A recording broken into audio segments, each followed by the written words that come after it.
નમસ્કાર મારા વાલા ભાઈ બહેનો, નવા વર્ષની આપણે શરૂઆત કરીને જઈ રહ્યા છે. ધોરણ 6ના વિદ્યાર્થીઓ માટે હિન્દી વિષય લઈને આવી રહ્યો છું. ધ્યાનથી જોજો. પહેલો પાઠ છે આપણો કક્ષા 6 માટે છે. એનો પહેલો પાઠ છે દયાલુ શિકારી, જે ચિત્રપાઠ છે. ચિત્રનું અવલોકન કરતા રહીશું અને એના પ્રશ્નોની ચર્ચા કરતા રહીશું. સૌથી पहले છે प्रश्नों के उत्तर लिखिए. शिकारी ने जंगल में किसे देखा? तो उसने हिरनी को देखा. किसको देखा? हिरनी को देखा. शिकारी की गोली हिरनी को कहाँ लगी? तो हिरनी की टांग में. कहाँ लगी? हिरनी की टांग में. क्या देखकर शिकारी का दिल भराया? એને દુઃખ થયું. शिकारी ने एवी कई बात तो दुख થયું. हिरनी की आंखों में आंसू देखकर जब उसने हिरनी की टांग में गोली लगाई, तब वह हिरनी के पास गया तो हिरनी की आंखों में आंसू आए हुए थे और साथ में उसने शावक को जन्म भी दिया था. यह देखकर उसका दिल भर आया. हिरनी को आराम कैसे मिला? शिकारी हिरनी को अस्पताल ले गया. डॉक्टर ने हिरनी की टांग में से गोली निकाल दी, उस पर मरहम लगाया. तो हिरनी को आराम कैसे मिला? डॉक्टर के इलाज से. आपने किन किन पशुओं को देखा है? हमारे आसपास जे होय पशु એને તમે જોયા હશે. તો કયા કયા પશુઓ છે? તો ગાય, ભેંસ, બકરી, ઘોડા, ઊંટ, हाथी आदि को आपने देखा होगा. तो હવે થોડા વધારે પ્રશ્નોની ચર્ચા કરીએ. આપ જોઈ રહ્યા છો छठो प्रश्न, शिकारी को क्या खाने की इच्छा हुई? हिरनी का मांस खाने की इच्छा हुई. शिकारी हिरनी को कहाँ ले गया? क्यों? शिकारी हिरनी को अस्पताल ले गया क्योंकि वह हिरनी का इलाज करना चाहता था. शिकारी ने हिरनी के साथ कैसा व्यवहार किया? क्यों? शिकारी ने हिरनी के साथ दयापूर्ण व्यवहार किया क्योंकि हिरनी की दशा देखकर उस पर दया आई. जंगल में कौन कौन से जानवर देखने को मिलते हैं? तो जंगल में शेर, बाघ, हाथी, भालू, बंदर, खरगोश आदि.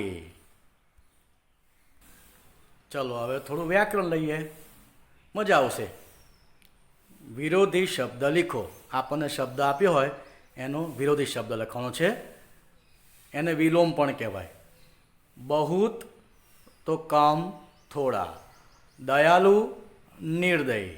સ્વસ્થ, अस्वस्थ. जन्म, मरण.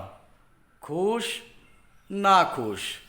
भलाई, बुराई या बुराई भलाई બે રીતે લખી શકાય.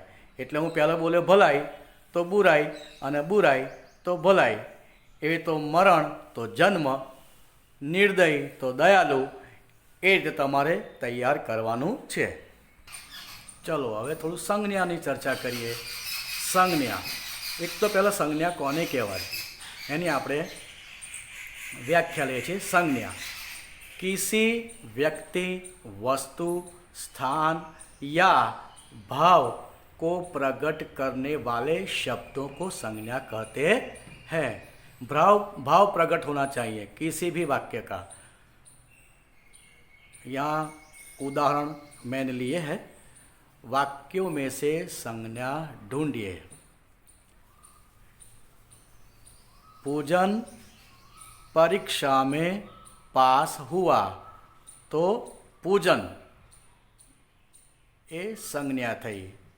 આપણે એને વ્યક્તિવાચક કહીશું.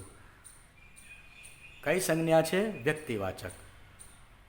सब अंबाजी जा रहे हैं. अंबाजी व्यक्तिवाचक. गुलाब का फूल मुझे पसंद है. गुलाब व्यक्तिवाचक. नाम स्पष्टीकरण किया हुआ है. हिमालय बड़ा पर्वत है तो हिमालय. लेकिन यहाँ देखो, कुत्ता घर की रखवाली करता है, ये पशु की जाति का विवरण करता है, इसीलिए ये जातिवाचक संज्ञा कहलाएगा. चलो હવે કાવ્યની થોડી ચર્ચા કરીએ. કાવ્ય 2 एक जगत एक लोक. प्रश्नों के उत्तर लिखिए. हमारा जीवन क्या है? तो हमारा जीवन सुख दुख की कहानी. हम सबका रक्त कैसा है? हम सब जानते हैं. कैसा है? एक जैसा लाल है. हम कैसे तराने गाएंगे? समता और ममता के. हमारा कर्म क्या है? तो विश्व के सभी राष्ट्रों में एकता बनाए रखने का हमारा कर्म है. हमारा धर्म क्या है? तो सबकी प्रगति हो. प्रगति, न्याय और मानवता ही हमारा धर्म है. एक जगत एक लोक, ऐसा कवि क्यों कहते हैं? एक जगत एक लोक, ऐसा कवि क्यों कहते हैं? इस संसार में एक ही चंद्र है, एक ही सूर्य है और एक ही भूमि है. सूर्य अपना प्रकाश सबको एक जैसा देता है.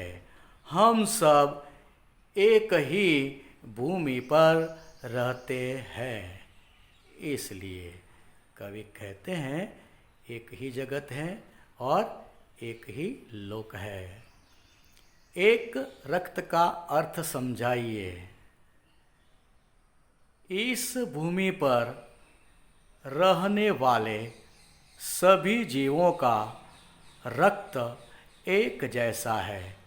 चाहे मनुष्य किसी भी जाति का हो या धर्म का हो, सबका रक्त एक जैसा है. किसी भी जाति का हो, सबका रक्त एक जैसा है. इस काव्य में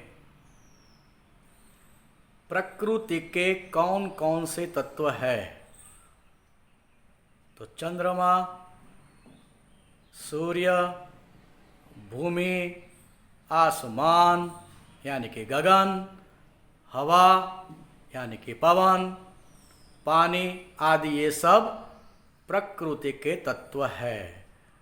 हमारा जीवन सुख दुख की कहानी है. कैसे? कवि कहते हैं कि हमारा जीवन सुख दुख की कहानी है. पर कैसे? तो सभी व्यक्ति के जीवन में कभी सुख आते हैं तो कभी दुख आते हैं. तो ये सुख और दुख का आना जाना, यही प्रक्रिया को हम कहते हैं कि हमारा जीवन सुख दुख की कहानी है.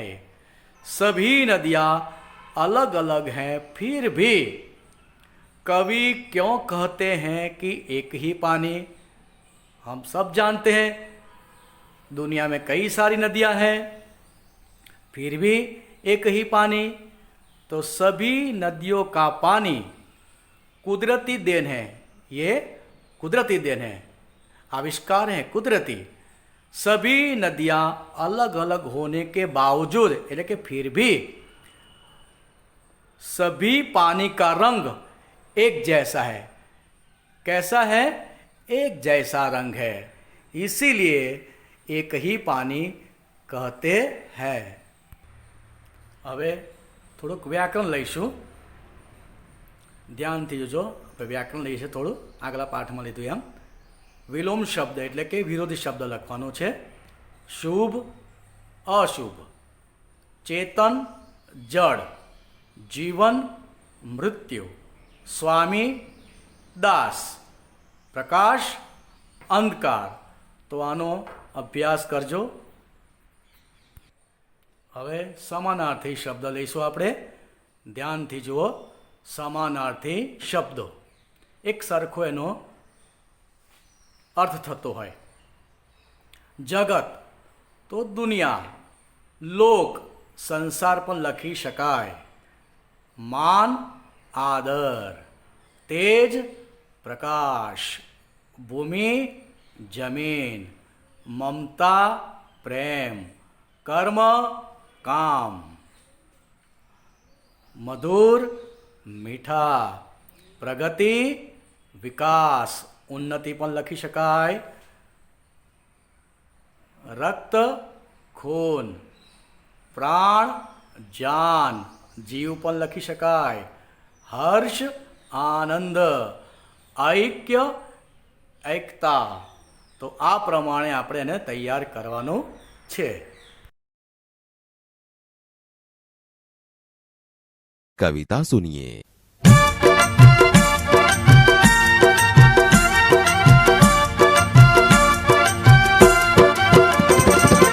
एक जगत एक लोक सबका है एक मान। एक जगत एक लोक सबका है एक मान। एक जगत एक लोक सबका है एक मान। एक जगत एक लोक सबका है एक मान। एक चंद्र एक सूर्य एक भूमि आसमान। एक चंद्र एक सूर्य एक भूमि आसमान। एक भूमि आसमान एक भूमि आसमान। एक भूमि आसमान एक भूमि आसमान। एक जगत एक लोक सबका है एक मान। एक जगत एक लोक सबका है एक मान।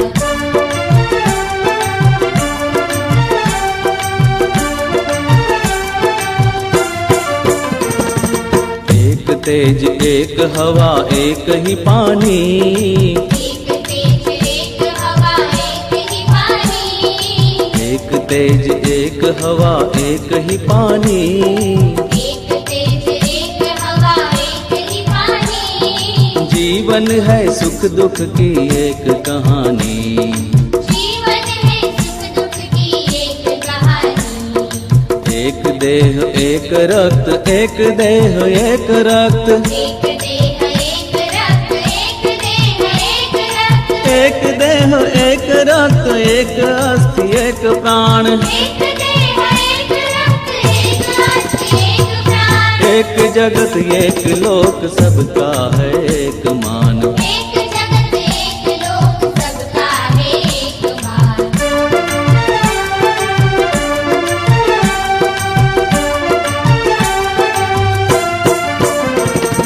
हर्ष भरे गाए हम राग सुहाने। हर्ष भरे गाए हम राग सुहाने। हर्ष भरे गाए हम राग सुहाने। हर्ष भरे गाए हम राग सुहाने। समता और ममता के गीत तराने। समता और ममता के गीत तराने। घर घर में गूंज रहा घर घर में गूंज रहा। घर घर में गूंज रहा घर घर में गूंज रहा। घर घर में गूंज रहा निश दिन यह मधुर गान। घर घर में गूंज रहा निश्चित यह मधुर गान। एक जगत एक लोक सबका है एक मान। एक जगत एक लोक सबका है एक मान।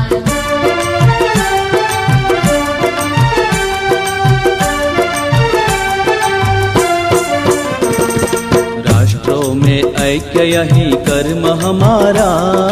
राष्ट्रों में ऐक्य यही कर्म हमारा। राष्ट्रों में ऐक्य यही कर्म हमारा। राष्ट्रों में ऐक्य यही कर्म प्रगति न्याय मानवता धर्म हमारा।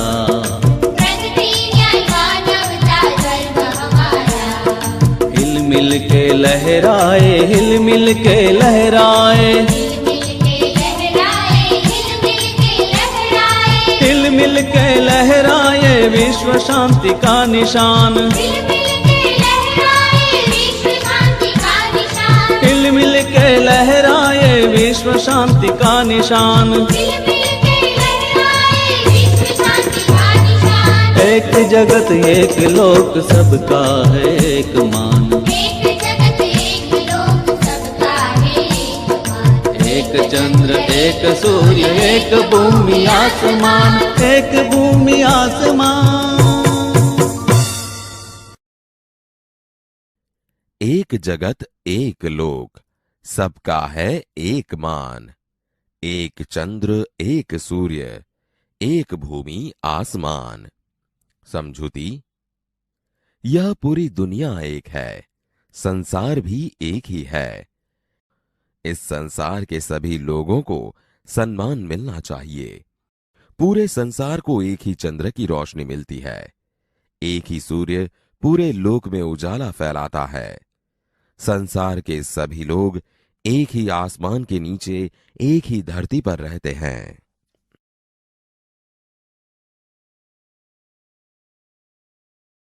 एक तेज एक हवा एक ही पानी। जीवन है सुख दुख की एक कहानी। एक देह एक रक्त एक अस्थि एक प्राण। एक जगत एक लोक। समझूती। हर एक मनुष्य को प्रकाश हवा और पानी मिलता है, वह भी एक है। सबके जीवन में आने वाले सुख दुख भी एक समान है। हमारे शरीर और खून भी एक समान है। शरीर की रचना भी एक समान हड्डियों से हुई है। हमारे प्राण भी एक समान है।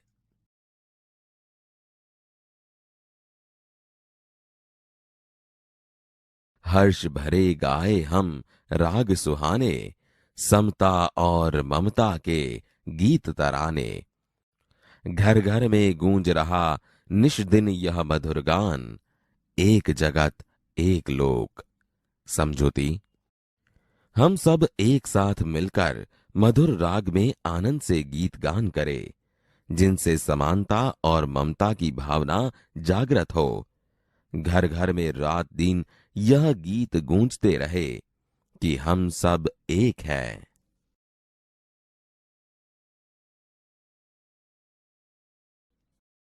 राष्ट्रों में ऐक्य यही कर्म हमारा। प्रगति न्याय मानवता धर्म हमारा। हिलमिल के लहराए विश्व शांति का निशान। एक जगत एक लोक। समझौती। विश्व के सभी राष्ट्रों में एकता की भावना लाना ही हमारा काम है। हम सबकी प्रगति हो, सबको समान न्याय मिले, मानवता की रक्षा ही हमारा धर्म है। हम सब एक साथ मिलकर विश्व शांति का निशान लहराएं।